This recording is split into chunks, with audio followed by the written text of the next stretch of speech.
তোমাকে তখন এত করে বললাম ওই লোকটাকে আমাদের এখানে আশ্রয় দেওয়া উচিত হবে না। তুমি তো আমার কোনো কথাই শুনলে না। গ্রামে আমাদের নামে কি কথা রটেছে সেসব তুমি জানো? আমি তো মানুষের কথায় কান দিই না। তুমি কেন মানুষের কথায় কান দিতে চাও? মানুষ ওরকম বাজে কথা বলবে যেগুলো মাথায় নেওয়ার দরকার নেই। আমরা আমাদের পথে থাকবো। গ্রামের মানুষের কথায় কান দিতে না গিয়ে পরে দেখা যাবে আমরাই বিপদে পড়েছি। শুধু শুধু বিপদ ডেকে আনার দরকার আছে? গ্রামের মানুষদের কথা তোমার আগে আমি শুনি। কই আমি তো কিছুই গায়ে মাখছি না। তুমি শুধু শুধু গায়ে মাখছো কেন এসব? আমার তো কোনো কথাই শুনছো না। যখন বিপদ হবে তখন শুনতে পারবে। কোনো বিপদকে আমি ভয় পাই না। আমি সব সময় সত্যের পথে থাকি, সত্য কথা বলি, কখনো অন্যায়ের সাথে আপোষ করি না। লোকটাকে আমরা যে এখানে এনেছি, আমাদের বাড়িতে আশ্রয় দিয়েছি, লোকটার তো কোনো ঠিকানাই আমরা জানি না। লোকটার এখনো জ্ঞান ফেরেনি। কি যে করব, তার পেছনে আমাদের টাকাও খরচা হচ্ছে। তুমি কি কখনো মানুষ হবে না? আমার সাথে এতদিন ধরে আছো, আমি কি রকম মানুষ সেটা বুঝতে পারো না? আমি যেরকমটা তুমি ঠিক তার উল্টো। এটা আমার মোটেও পছন্দ না।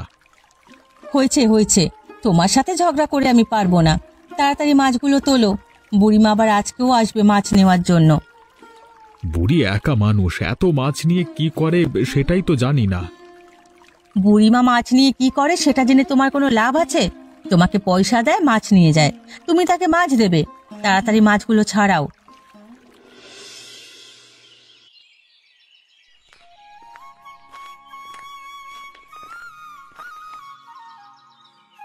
কি গো বুড়িমা, তুমি কখন আসলে? তুমি যে এখানে বসে আছো? আমি তো কিছুক্ষণ আগে এসেছি, তোদের দেখতে পেলাম না।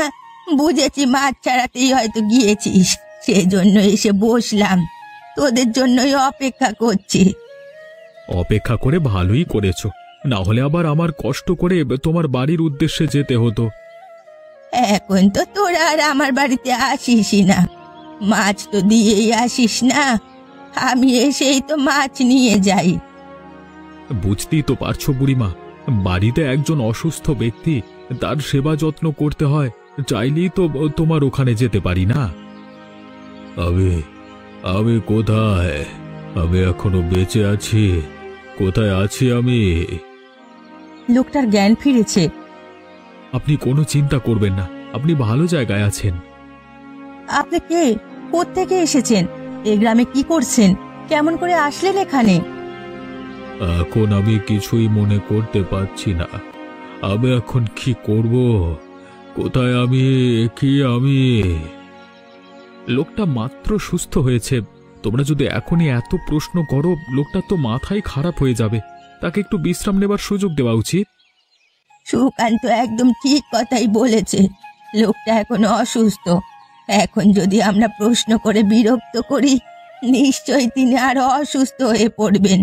আমরা অপেক্ষা করি, তিনি সুস্থ হলে আস্তে আস্তে সবকিছু মনে পড়বে। হে, আবার কি বিপদে পড়লাম রে বাবা! দূর, তুমি এত বিপদ বিপদ করো না তো। যে কথা বলছি সেটা শোনো। বাইরে চলো, তিনি একটু একা এখানে থাক, বিশ্রাম নিক।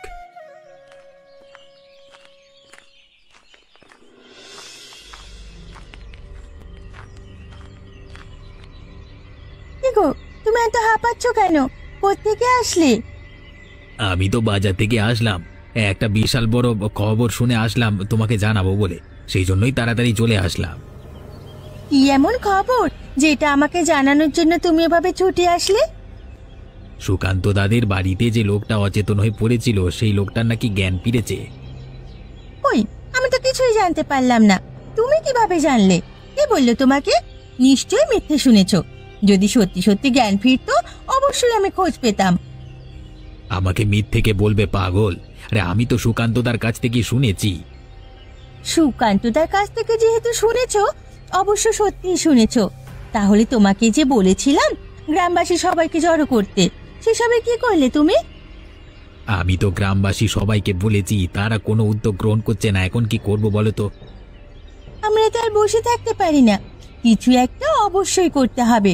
পুলিশের কাছে যাই, সবটা বলি, তারাই একটা ব্যবস্থা করবে কেলিয়ে কেলিয়ে। তাহলে এখনো আমরা এখানে দাঁড়িয়ে সময় নষ্ট করছি কেন? যত তাড়াতাড়ি সম্ভব পুলিশকে জানানো উচিত, না হলে ওরা কিন্তু আবার পালিয়ে যাওয়ার চেষ্টা করতে পারে। চলো চলো, এক্ষুনি চলো।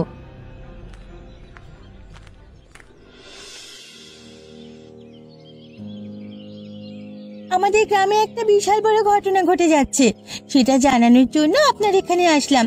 আপনি আমাদের সাহায্য করুন বাবু।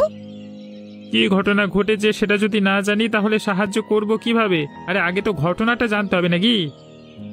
আমার মনে হয় আমাদের গ্রামের সুকান্ত রাধিকা ওরা কোনো খারাপ কাজের সাথে জড়িত। কদিন ধরে আমরা খেয়াল করছি একটা খারাপ লোক ওদের সাথে ওদের বাড়িতেই থাকছে। এখন আছে কিনা চলে গেছে সেটা জানতে পারি না, কিন্তু ওরা যে খারাপ কাজের সাথে জড়িত এটা আমরা বুঝতে পেরেছি। কোনো প্রমাণ ছাড়া আমরা তো কাউকে কোনোভাবেই ধরতে পারি না। প্রমাণ তো অবশ্যই আমাদের দরকার, না হলে পরে আমাদেরই সমস্যা হবে। প্রমাণ নিয়ে আপনি এত চিন্তা করছেন কেন? আমরা দুজনেই তো প্রমাণ, দুজন সাক্ষী আছি, তারপর আপনার আবার কি দরকার? আপনারা দুজন যেহেতু এখানে সাক্ষী দেবেন সেহেতু আমি অবশ্যই ব্যবস্থা নিতে পারি। পারি বলতে কি, এখনই নিতে হবে আপনার, না হলে দেখা যাবে ওরা পালিয়ে গেছে। দিন দিন ওদের আয় উন্নতি বেড়েই চলেছে। ওরা সাধারণ জেলে মাছ বিক্রি করে সংসার চালায়। আগে কত কষ্ট করে ওরা দিন যাপন করত, এটাই তো একটা সন্দেহের বিষয়। আপনারা যেটা বলছেন আমি সবটাই বুঝতে পেরেছি। আমি যে কোনো একটা ব্যবস্থা নিচ্ছি, আপনারা যান। আমি ওদের ছাড়বো না, অবশ্যই ওদের আইনের আওতায় আনবো।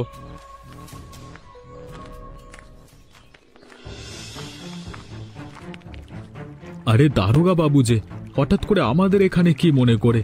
নিশ্চয়ই কোনো কাজে এসেছেন। কোনোভাবে কি আপনার সাহায্য প্রয়োজন? মানে আমরা কি আপনাকে সাহায্য করতে পারি? তাছাড়া আমরা তো আর এই দিকটা আসি না, তোমাদের কাছ থেকেই তো সাহায্যের প্রয়োজন আছে। তোমরা দুজনে যদি আমার সাথে থানায় চলো তাহলে সাহায্য হবে, তাহলে জোরাজুরি করতে হবে না।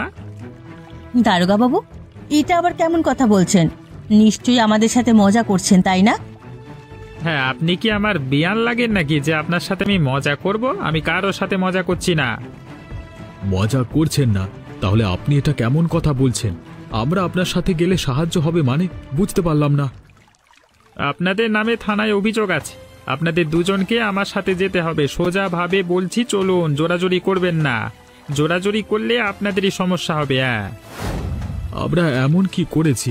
এর আগে তো আপনাকে আমরা অনেক ধরনের সাহায্য করেছি অপরাধী ধরবার জন্য।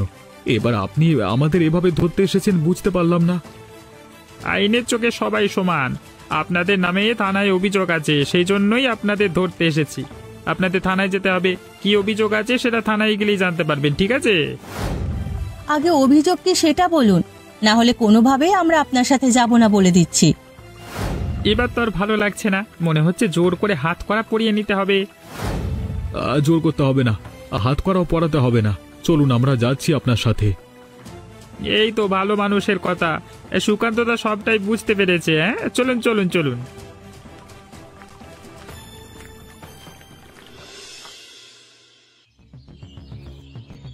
আপনারা কারা? আপনাদের তো চিনতে পারলাম না। আপনারা এখানে কি করছেন? আমরা জানতে এসেছি সুকান্ত রাধিকাকে আপনি কোন অপরাধে ধরে নিয়ে এসেছেন।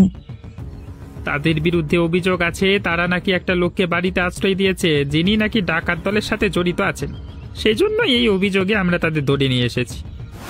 কেউ একজন অভিযোগ করলো আর আপনি যাচাই বাছাই না করে তাদের এভাবে ধরে আনতে পারেন না, এটা অবশ্যই আপনার আইনের মধ্যে নেই। আপনি কে? আপনার কাছ থেকে আমাকে কৈফিয়ত দিতে হবে আইনের মধ্যে কি আছে আর না আছে। আপনি যে অভিযোগে তাদের ধরে নিয়ে এসেছেন, আমি হচ্ছি সেই লোক। তারা আমার জীবন বাঁচিয়েছে এবং আমাকে তাদের বাড়িতে আশ্রয় দিয়েছে। আচ্ছা, আপনি হলেন তাহলে সেই চোর নাকি ডাকাত নাকি? আপনি একজন আইনের লোক হয়ে মুখ সামলিয়ে কথা বলবেন, না হলে কিন্তু আমি আপনার নামে উল্টে কেস করব। আপনি কি আমাকে হুমকি দিচ্ছেন নাকি ভয় দেখাচ্ছেন? আপনি যে বিনা দোষে মানুষদের হয়রানি করছেন সেই প্রমাণ আমার কাছে আছে। আমি কিন্তু সেই লোক যে অপরাধে ওদের ধরেছেন। আমি শহর থেকে এখানে বদলি হয়ে এসেছি। আমি এই গ্রামের নতুন ডাক্তার। আপনি চাইলে আমার কাগজপত্র দেখতে পারেন। আমি যদি উল্টো হয়রানির নামে আপনার বিরুদ্ধে মামলা করি তখন কেমন হবে? আমি বুঝতে পারিনি, আমি ক্ষমা করে দেন। হ্যাঁ, আসলে ভুল হয়ে গেছে তো। আমি এখনই এদিকে ছেড়ে দিচ্ছি। হ্যাঁ, এতক্ষণ তো বড় বড় কথা বললেন, এখন চুপসে গেলেন যে? আমি ভুল করেছি, আমাকে ক্ষমা করে দিন। আমি এখনই ছেড়ে দিচ্ছি।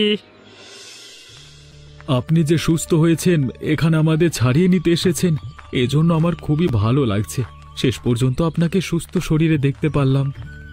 আমার জন্য আপনারা হয়রানির শিকার হয়েছেন, এজন্য আমার খারাপ লাগছে। আমাকে ক্ষমা করবেন আপনারা। আমার জীবন বাঁচিয়েছেন, কিভাবে যে আপনাদের এই ঋণ শোধ করব বুঝতে পারছি না আমি। আরে না না, তেমন কিছু না। আমরা আপনাকে সাহায্য করেছি, যে কেউ বিপদে পড়লে আমরা তাকে সাহায্য করি। ইতিমধ্যে আমার পরিচয় তো শুনেছেন। আমি হচ্ছি আপনাদের গ্রামের নতুন ডাক্তার। আমি শহর থেকে এখানে এসেছি, তবে ডাক্তার হলেও আমার নিজের একটা সমস্যা আছে। ঠান্ডার মধ্যে বাইরে থাকলে শরীর জমে আর অজ্ঞান হয়ে যায়, 2-3 দিনও জ্ঞান ফেরে না। আপনি ডাক্তার, আবার আপনার সমস্যা নিজেই তো তাহলে সমাধান করতে পারেন। সবসময় আমার কাছে ওষুধ থাকে, ওদিন ওষুধ ছিল না, সেই জন্যই অসুস্থ হয়ে গেছি। আপনারা আমার জীবন বাঁচিয়েছেন, আপনাদের সবাইকে ধন্যবাদ। তবে এখন আমি আসি। হ্যাঁ, এ কি বলছেন আপনি? অসুস্থ শরীর নিয়ে কোথায় যাবেন? বাড়িতে গিয়ে মাছ ধরবো, আপনার জন্য রান্না করব, তারপর খাবেন। আমার একটু কাজ আছে। বাড়ির লোক হয়তো আমার জন্য চিন্তা করছে। আমি কাল বাদে পরশু ফিরে আসব। আচ্ছা ঠিক আছে, আপনার বাড়ির লোকেরা যেহেতু চিন্তা করছে আপনি যান, তবে অবশ্যই আমাদের মাঝে ফিরে আসবেন পরশু, কিন্তু পরশুই যেন হয়। হ্যাঁ, আচ্ছা ঠিক আছে। আরে হরিপ্রসাদ বাবু যে, আপনি চলে এসেছেন। আমি তো বলেছিলাম আমি আসব, আমি আমার কথা রেখেছি। তোমরা তো আমাকে ছাড়াই খেতে বসে গেছো। আপনি যে কখন আসবেন সেটা তো আর আমরা জানি না, সেজন্য খেতে বসেছি। আপনি আবার বুড়িমাকে কোথায় পেলেন? তাকে নিয়ে আসলেন যে? বুড়িমার বাড়িতে গেছিলাম, সেখান থেকেই ধরে নিয়ে আসলাম আর কি। তা হাঁড়ির মধ্যে আমাদের জন্য কি নিয়ে এসেছেন? বাড়িতে গেছিলাম, সেখানে আমার পরিবার সব কথা শুনেছে। তারা আজকে আমার জন্য পাঁঠার মাংস রান্না করেছিল। একই সাথে তোমাদের সবার জন্য রান্না করে পাঁঠার মাংস পাঠিয়ে দিয়েছে।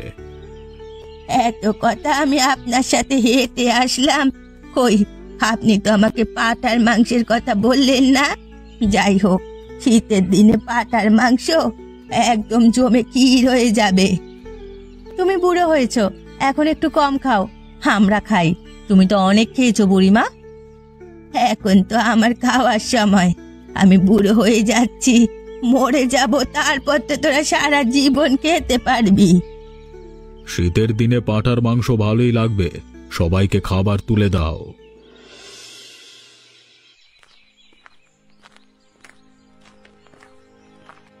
একটা দরকারে পড়ে হরিপ্রসাদ বাবুর কাছে এসেছি। আপনি আমাদের গ্রামের নতুন ডাক্তার, আমাদের একটু সাহায্য করুন। 2 দিন ধরে আমার বউ এবং আমার শরীরটা ভালো যাচ্ছে না। কোনো সমস্যা নেই, আমি তো আপনাদের সাহায্য করবার জন্যই আছি।